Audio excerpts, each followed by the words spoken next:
If you are 65 or older and you rent your home, there is a claim going around right now saying a new federal law gives every renter in America a 30-day notice before any rent increase and a 5-day grace period on late rent. I need you to hear this before you rely on it. That rule was canceled. It was announced in July of 2024. It was scheduled to take effect in February of 2025. And in March of 2025, the Federal Housing Finance Agency rescinded it before it ever protected a single tenant. If you are counting on that rule, you do not have it.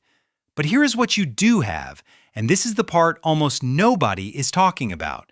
In the last 12 months, federal regulators went after the largest landlord in the United States and won a $23 million settlement. A software company that was quietly nudging rents upward across the entire country was put under a court-appointed monitor, and there is a set of rights already sitting in federal law, rights that have existed for decades, that can force your landlord to modify your unit, change your rules, and even move your rent due date to match the day your Social Security check arrives. Most renters over 65 have never once used them. Today, I am going to walk you through 4 landlord tactics, what the law actually says about each one, and exactly what to do about it. Find the one that is happening to you and stay to the end, because the last one is the tactic that costs older renters the most money, and it is the easiest one to stop. Before we get into it, if you are not subscribed to this channel, do that now and turn on the bell so you don't miss any future updates. Tactic 1. The fees that were never in the rent. You signed a lease for $1,400. Your actual payment is closer to $1,600. A trash valet fee you did not ask for, a technology fee, a convenience fee to pay your rent online, a mandatory amenity fee for a gym you have never entered, a package handling fee. Each one is small enough to feel not worth arguing about, and together they can add $150 to $200 to every single month. Here is what changed. On December 2nd of 2025, the Federal Trade Commission and the state of Colorado settled with Greystar, which the Justice Department describes as the largest landlord in the United States, managing almost 950,000 rental units. Greystar was ordered to pay $23 million, and going forward, to advertise the total rent, including every mandatory fee. Regulators alleged those hidden fees had cost renters hundreds of millions of dollars since 2019, and that tenants often did not discover them until after they had already signed the lease and moved in. A year earlier, Invitation Homes paid $48 million to settle similar claims, and in early 2026, the FTC opened the first step toward a nationwide rule that would require landlords to disclose one total rent number up front. What to do right now? Pull out your lease and your last 3 rent statements and put them side by side. Add up every line that is not base rent and not a utility you actually consume. If any of those fees were never disclosed before you signed, that is exactly the conduct regulators are now targeting. File a complaint at reportfraud.ftc.gov and with your state attorney general. Complaints are what built the Greystar case in the first place. Tactic 2. The rent increase that was never really about your building. For years, rents in many markets were not being set by a property manager looking at your neighborhood. They were being recommended by software that had access to what competing landlords were charging, including confidential numbers those landlords would never share publicly. On November 24th of 2025, the Department of Justice settled with RealPage, the company behind that software. Under the settlement, RealPage can no longer use competitors' non-public, real-time data to generate price recommendations. Any non-public data used must be at least 1 year old, and pricing cannot be reported at a level more specific than statewide. A court-appointed monitor now oversees compliance. Separately, more than $141 million in private settlements received preliminary approval, and Greystar paid $7 million more to a coalition of 9 state attorneys general. I want to be honest with you about what this means. This is not a refund arriving in your money mailbox. It is a change to how future rents get set. But it matters because it removes one of the reasons your rent kept climbing faster than your Social Security raise. For perspective, the average monthly retirement benefit for January 2026 is about $2,071, up roughly $56 after this year's cost of living adjustment. $56 does not cover a $200 rent increase. Now, the protection that does apply directly to you depends on your state. Washington caps annual rent increases at 7% and at 5% for manufactured home lots. Oregon ties its cap to inflation.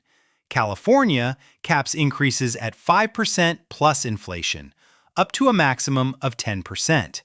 Colorado, for leases of 1 year or less, caps increases during the lease term at 2% as of January 1st of 2026. If you live in a mobile home park and you own your home but rent the land, pay very close attention here because that is where the worst increases have happened.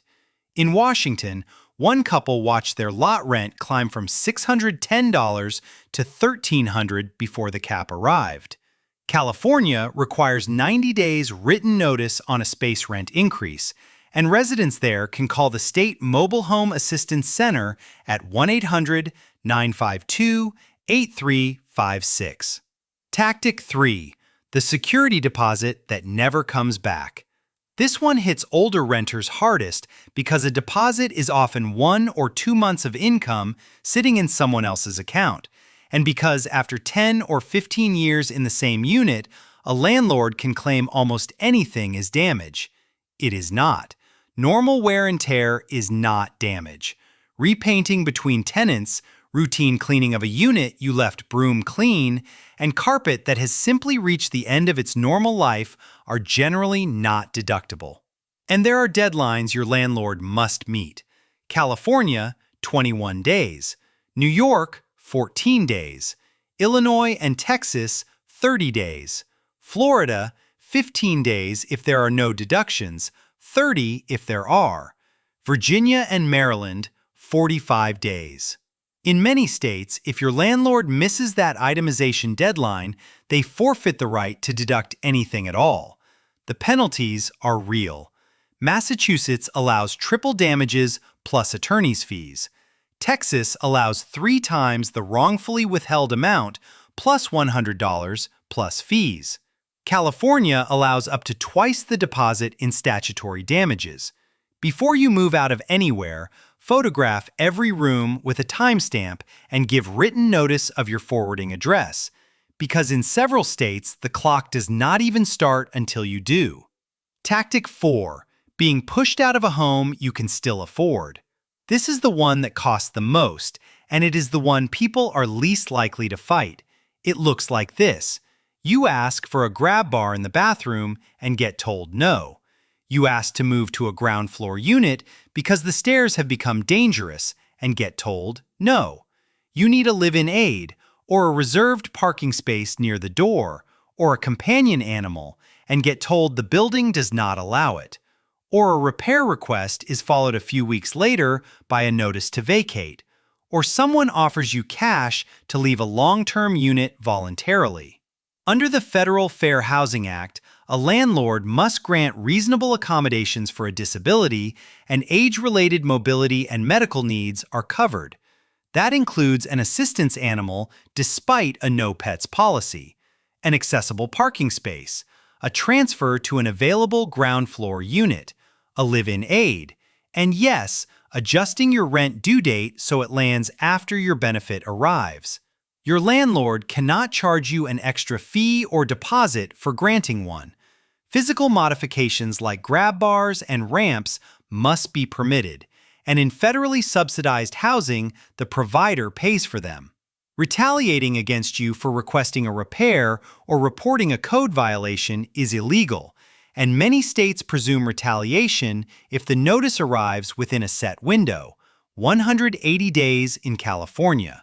Locking you out, removing your belongings, or shutting off your utilities without a court order is illegal in every state, with real penalties. California allows $100 a day plus damages and fees. Texas allows 1 month's rent plus $1,000 plus fees. Florida allows 3 months' rent or actual damages, whichever is greater. You have 1 year from the date of discrimination to file a complaint with HUD. That deadline is firm. Call 1-800-669-9777.